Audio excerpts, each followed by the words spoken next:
Welcome back to Patman Garage. We are going to figure out what's going on with the truck and why we're doing a crank no start. So I do have the truck up a little bit higher. Also recently modified the bikes where they fit up a little tighter under the ceiling, which is good. It gives us space under the bikes to get the truck up higher without having to rearrange everything. But anyways, I've got the fuel pump, the outlet side of the fuel pump control module, or fuel pump driver module, the outlet side of that going towards the fuel pump. I've got that picked up on a voltmeter, and we'll see if we got any power going to it. Basically, does the fuel pump have any power, yes or no? So there is the voltmeter set up on the ground, and we got key in, and that's key on, and we got a whole lot of nothing at the moment, and we'll see if we get anything with cranking next. Move that a little closer here so we can see it from a distance. And cranking. So, alright, so we definitely have voltage going to the pump, so my suspicion is correct that the pump is no longer working. Now the question is did the pump itself die, or do we have something else open circuit between where my connector is and the actual pump itself? So either way, where I'm picked up is the furthest I can test without disassembly. So the next step is going to be pulling the tank out. So here we go. And anybody trying to follow along at home, this is the fuel pump driver module, and this is the fuel pump itself. So I have right here on my white and brown and on my yellow and gray is where I have my voltmeter piggybacked in here. So we are seeing we have power coming off of the fuse box, we've got command coming off of the PCM side, and we know we have a ground for that pump as well, or the control module. So all of this is all good. We're just looking at just the pump. Okay, now that we got the diagnosis taken care of, we can go ahead and cross that off our list. Fuel pump. And we can work on repairing next. Alright, so we're going to start by taking off this skid plate. So we've got some 8mm bolts on the front side here, here, and then one in the back. So we'll work on getting those out first. Alright, well, we got the tank out. Wasn't the hardest thing to do. I've done this a couple times. And I have this set up where it's pretty easy to access. So when I built my fuel system, I built it with a long enough pigtail where this is hanging along the frame rail, so I don't have to like lower the tank partially and play with the connector on top. But overall, we got it out, no big deal. We'll pop off the top hat once the fuel pump shows up and work on getting this swapped out. In the meantime, I'm probably going to slide the tank out into the driveway just so I don't stink up the garage and make an unhappy wife out of the situation. But overall, came out pretty easily. This is still pretty original.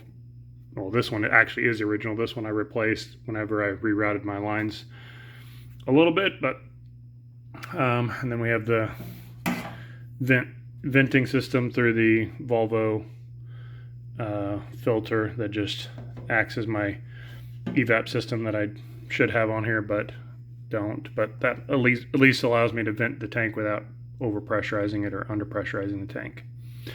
So we'll get this slid outside and up in the tailgate of my truck, and we'll call it a night out here. Alright, well, we got the tank out and get the fuel pump on order, so it's here. And Summit couldn't just, even though you have the option to select no promotional stickers when you order on the website, they still couldn't help themselves and they had to put one more sticker in there. I already got my top bolts loose up here. We're going to go and pull the top hat out. The way this particular setup comes out, it's really finicky, so I'm going to take my time doing that. Once I get the pump out, we'll take a look at it. Alright, got the pump out over here, and we'll work on getting that disassembled and swapped out. If you have been around the channel long enough, you remember after I sealed my tank the next time I dropped my tank to play with bending the sending unit a little bit. I had pulled out a bunch of flakes of the sealant that inside the tank sealant that did not actually adhere to plastics. So I did some more of that today as well. These are much smaller pieces than what I pulled out last time. For the most part, most of these are pretty small, but definitely glad to get more of that out of the tank. I did a lot of jostling the tank back and forth to get them suspended in fuel, so then they would fall back into the bucket where I could reach them. But yeah, we'll get the pump torn down, and we might make a few more adjustments on the fuel sending unit as well before we get this thing all the way back together. Alright, we got this thing torn down and getting ready to build it back together here. Just kind of show you a little bit of the method of my madness here. So this is my original 2003 pump carrier. This is originally was set up for a return system. So I had to build some custom brackets to mount the returnless pump in here. I had a hose clamp wrapped around the main body of this, and then I also built a little spacer that I put here as well, and that helps keep the pump stationary by giving it something to clamp to instead of this back wall. So I'll show you that in a little more detail once I get this thing built back together. But overall, this is not that big of a deal. Looks like we changed, I don't remember if I added the little crinkly tube on here or not, but looks like that might have changed a little bit if I didn't add that. But anyways, we'll get this new pump back on here and get this thing back together. Alright, so here's the premise of that little bracket. So I have notches on the end, and that keeps the clamp from sliding up or down on the pump, and then once I put pressure on it, it will hold it in place. So just kind of a clever little design there, I guess, if I want to toot my own horn. But yeah, we'll get that tightened up. I already got my center pressure hose tightened up, and then we'll do a couple of little zip ties that tidy this thing up a little bit, and we'll get ready to reinstall it. Alright, so got completely rebuilt out of here, and I did make a couple of tweaks here. I did tighten up my swing radius a little bit on my fuel sending unit. Will be like the third or fourth attempt to get this close. I definitely want it to show empty soon, sooner than I want, or sooner than the actual tank capacity is, because I really have to keep the pump submerged to keep it cool. So I really had anticipated that is what killed the pump, because driving back from Ennis this past weekend, I was running with the low fuel light on for probably about 30 or 40 miles. And of course, E85 takes higher volume as well, but after I dropped the tank, I had probably about a half a tank in it. So I don't really think I overheated the pump. I think it just happened to fail.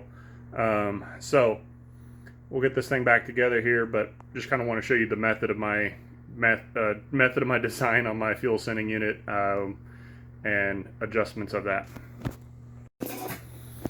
So, like I said, we kind of had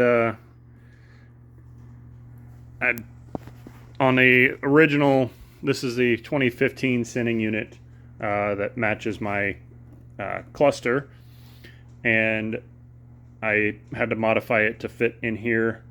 I had to build a bracket for that as well, and I had to bend the arm a bunch to change the length of my swing arm, because this tank in the factory tank in the truck is just shaped a little bit differently than the F-150 it came out of. But like I said, I kind of tweaked this a little bit more here today, so hopefully this will be a little bit more accurate going forward. Alright, we definitely don't need to save this. I'm a pack rat, but I don't need to save definitely don't need to save that stuff. That's just trash. Okay.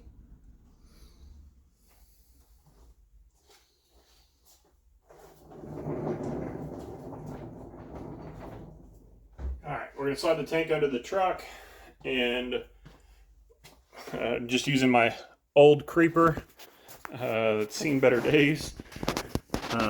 We'll slide it under there. We'll get the fuel line plugged in on the top of the fuel hat up there, and we'll get the electrical connector plugged in, and we can go ahead and do a test fire on it before we put the tank all the way back into the truck.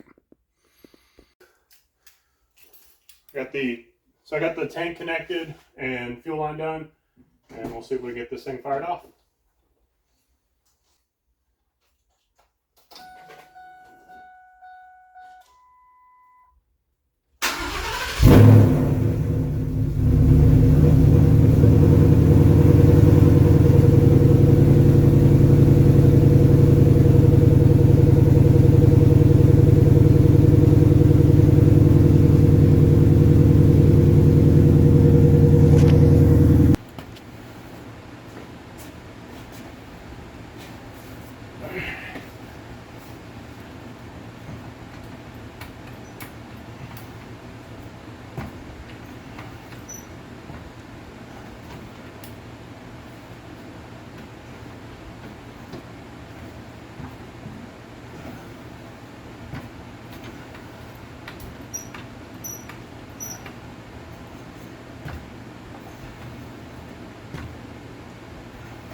All right, so we're getting pretty close there.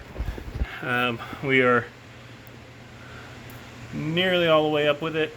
I need to start looking at getting my, you can't see that, but